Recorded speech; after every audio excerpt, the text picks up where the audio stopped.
Hi, ഞാനൊരു സംഭവം കാണിച്ചു തരാം. ഞങ്ങളുടെ ദ്വീപിലെ ബീച്ചിൽ കോമൺ ആയിട്ട് കാണുന്ന ഒരു സംഭവമാണിത്. ഞങ്ങൾ ഇതിനെ കോമ്പെന്ന് പറയും, ഇംഗ്ലീഷിൽ ഇതിനെ ഹെർമിറ്റ് ക്രാബ് എന്ന് പറയും. ആക്ച്വലി നിങ്ങൾ നോക്കേ, ഇത് ഒരു ഷെല്ലുണ്ട്, അതിൻ്റെ അകത്ത് ഒരു ജീവിയുണ്ട്. പേർക്ക് അറിയാം, എന്നാൽ ഞാൻ ഒരു കാര്യം പറയാം. ഇത് ഒരു ജീവിയുടെ ഭാഗമല്ല, ഇതിൽ 2 ജീവികളുടെ പാർട്ടാണ്. ഒന്ന് ഈ ജീവനുള്ള പോർഷൻ ആയിട്ടുള്ള ഹെർമിറ്റ് ക്രാബും, പിന്നെ അവർ ജീവിക്കുന്ന ഈ ഷെല്ലും. ഈ ഷെല്ലുണ്ടല്ലോ, ആക്ച്വലി അത് ഇവരുടേതല്ല, അത് വേറെ ഗ്രൂപ്പിൽപ്പെട്ട ജീവികളാണ്. നമ്മുടെ +2 മൊളുസ്ക പഠിച്ചിട്ടുണ്ടാവും. അതായത് നമ്മുടെ കക്ക, സീ സ്നെയിൽ, ഒച്ച്, അതിൻ്റെയൊക്കെ ഗ്രൂപ്പിൽപ്പെട്ട അവർക്കാണ് ഈ ഷെല്ല് ഉണ്ടാക്കാനുള്ള കപ്പാസിറ്റി ഉള്ളത്. അവരെന്താ ചെയ്യുന്നത് വെച്ചാൽ അവരെ ബോഡി പ്രൊട്ടക്ട് ചെയ്യാൻ വേണ്ടിയിട്ട് ഇതുപോലെ ഷെല്ലുണ്ടാക്കും. ആ ഷെല്ലിങ്ങനെ വലുതായിക്കൊണ്ടിരിക്കും. അവരെ സൈസിനനുസരിച്ച് അവരിങ്ങനെ സെക്രീറ്റ് ചെയ്ത് വലുതാവും. ഇവരെന്താ ചെയ്യാന്ന് വെച്ചാൽ ഇത് വേറെ ജീവികളാണ്. ഇവർ ആർത്രോപോഡാന്ന് പറയണ നമ്മുടെ ഞണ്ടിൻ്റെയൊക്കെ ഗ്രൂപ്പിൽപ്പെട്ട, കാണുന്നില്ലേ, ഞണ്ടിൻ്റെ പോലെ കണ്ണ്, അതുപോലെ തന്നെ ആ ഇറുക്കുന്ന കാലൊക്കെ ഉണ്ട്. ഇവർ വേറെ ജീവികളാണ്.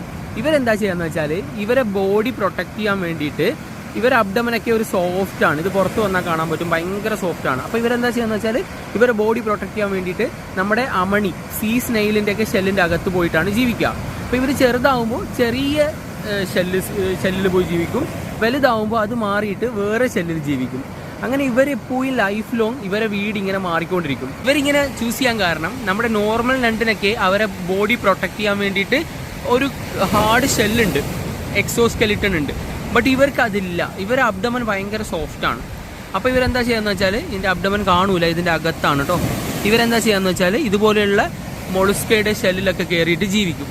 അങ്ങനെ ലൈഫിൽ മൊത്തം ഇവരിങ്ങനെ വേറൊരു ജീവിയുടെ വീട്ടിലിങ്ങനെ മാറി മാറി ജീവിച്ചുകൊണ്ടിരിക്കും. അപ്പോൾ നമ്മൾ കാണുമ്പോൾ ഇത് ഒരു ജീവിയുടെ പോർഷനാണെന്ന് തോന്നും, പക്ഷേ അല്ല.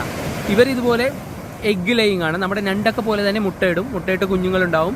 കുഞ്ഞുങ്ങളെ ലാർവൽ സ്റ്റേജൊക്കെ കഴിഞ്ഞ് കഴിഞ്ഞാൽ ഇതുപോലെ ചെറിയ സീ സ്നെയിലിൻ്റെ ഷെല്ലൊക്കെ നോക്കിയിട്ട് അതിൻ്റെ അകത്തോട്ട് ജീവിക്കാൻ പോകും. സീ സ്നെയിൽ ഉണ്ടോ നോക്കട്ടെ, അതും കൂടെ ഞാൻ കാണിച്ചു തരാം. അമണി ഇതാണ്, കണ്ടില്ലേ, ഇത് പുറത്ത് വരാൻ നോക്കുന്നത്. ഇപ്പോൾ ഞാൻ എടുത്തു വേണം, നമുക്ക് ഇതിനെ ഇവിടെ വെക്കാം. പോട്ടെ, ഇതാ പോകുന്നു. സീ സ്നെയിൽ കണ്ടിട്ടുണ്ട് കേട്ടോ, ഞാൻ കാണിച്ചു തരാം. ഇതാ അതിൻ്റെ നാച്ചുറൽ ഹാബിറ്റേറ്റ് ഇവിടെയാണ്. എടുക്കാം, കടൽ.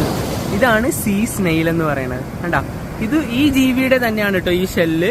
ഇവരെ ബോഡി സെക്രീറ്റ് ചെയ്തിട്ടാണ് ഈ ഷെല്ല് ഉണ്ടാക്കുന്നത്. നമ്മുടെ മൊളുസ്ക ഗ്രൂപ്പ് പെട്ട അമണി എന്നൊക്കെ നമ്മുടെ ഇവിടെ പറയും, ശംഖിൻ്റെ ഒക്കെ. ഇവര് ഡെഡായി കഴിയുമ്പോൾ ഇതിന്റെ ഷെല്ല് മറ്റൊരു സ്വീകരിച്ചിട്ട് അതിൻ്റെ അകത്താണ് അവർ കയറി ജീവിക്കുക. ഇത് ഇവിടെ വെക്കാട്ടോ. നടന്നപ്പോൾ വേറൊന്ന് കിട്ടിയിട്ടോ, അത് കുറച്ചുകൂടെ ഭംഗിയുള്ളതാണ്. നോക്കാം, ശരിക്കും കാണാൻ പറ്റും. ഇത് കണ്ടില്ലേ, ആ സീ സ്നെയിലെ അമണിയുടെ ഷെല്ലിൻ്റെ അകത്ത് വന്ന് ജീവിക്കുകയാണ്. ഇതാ നമ്മുടെ ഹെർമിറ്റ് ക്രാബ്. ഇങ്ങനെ കുറേ എണ്ണം ഇവിടെ കാണും കേട്ടോ. ഈ ജീവിയും കാണാൻ പറ്റും, ഈ ജീവിൻ്റെ അകത്ത് ജീവിക്കുന്ന ഇവരെയും കാണാൻ പറ്റും. ഇവരും ഫ്രീ ആയിട്ട് അങ്ങനെ നടക്കുന്നില്ല, ബിക്കോസ് ഇവർ അബ്ഡമൻ ഭയങ്കര സോഫ്റ്റ് ആയതുകൊണ്ട് തന്നെ ഇവർക്ക് അങ്ങനെ ജീവിക്കാൻ പറ്റത്തില്ല. അപ്പോൾ ഇവർ ഇതിൻ്റെ അകത്താണ് ജീവിക്കുക. ശരിക്കും ഈ ജീവികളില്ലെങ്കിൽ, ഈ മൊളുസ്ക ഇല്ലെങ്കിൽ ഹെർമിറ്റ് ക്രാബ് ശരിക്ക് വംശനാശം തന്നെ സംഭവിച്ചു പോകും. ബിക്കോസ് അവർക്ക് ജീവിക്കാൻ വേറെ ഓപ്ഷൻ ഉണ്ടാവില്ല. നമ്മളല്ലാതെ ആർട്ടിഫിഷ്യലായിട്ട് ഉണ്ടാക്കി കൊടുക്കേണ്ടി വരും അവർക്ക് ജീവിക്കാൻ.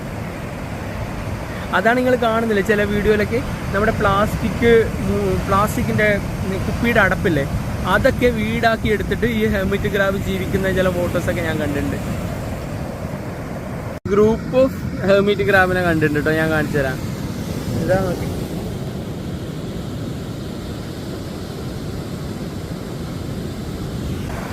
Thank you.